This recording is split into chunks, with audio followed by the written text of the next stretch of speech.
Bombo Business News.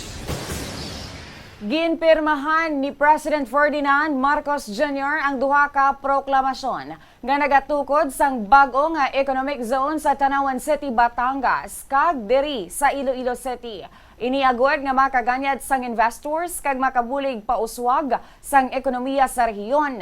Sa Proclamation number 1127, apat ka parte sang duta sa Tanawan ang gindugang sa First Industrial Township Special Economic Zone sa Batangas. May kabugusan nga 55,859 square meters. Sa Proclamation number 1128, ginestablisar ang Atria Gardens, isa ka bago nga IT dito sa Donato Pison Avenue sa Barangay San Rafael, Mandurriao, Iloilo City nga may total land area nga 48,569 ka square meters. Suno sa Malacañang, ini nga mga eco-zones ginapaabot nga makaganyat sang investors, makahatag sang dugang nga trabaho kag makabulig sa padayon nga pag-uswag sang ekonomiya sa duha ka mga rehiyon.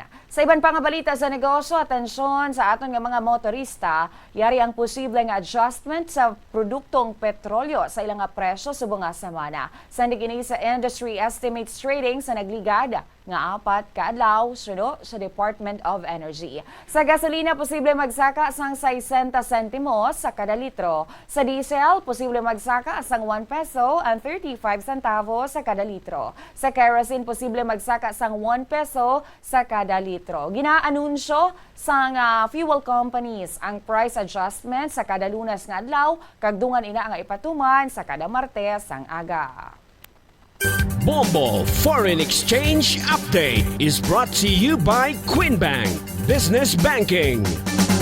Kabombo ini nga exchange rate ginbasa naton sa closing transaction sang Bankers Association of the Philippines o BAP kag sa Bangko Sentral ng Pilipinas o BSP sa liwat sang Biyernes sang hapon. Wala sang transaksyon sa kada weekend mag-resume ina subong nga aga. Ang US dollar by law 59 pesos and 35 centavos. Samtang 7 pesos and 62 centavos baylo sang Hong Kong dollar. 46 pesos and 16 centavos ang baylo sang Singapore dollar. 15 pesos and 85 centavos ang baylo sang Saudi Riyal. 69 pesos and 1 centavo ang baylo sang euro.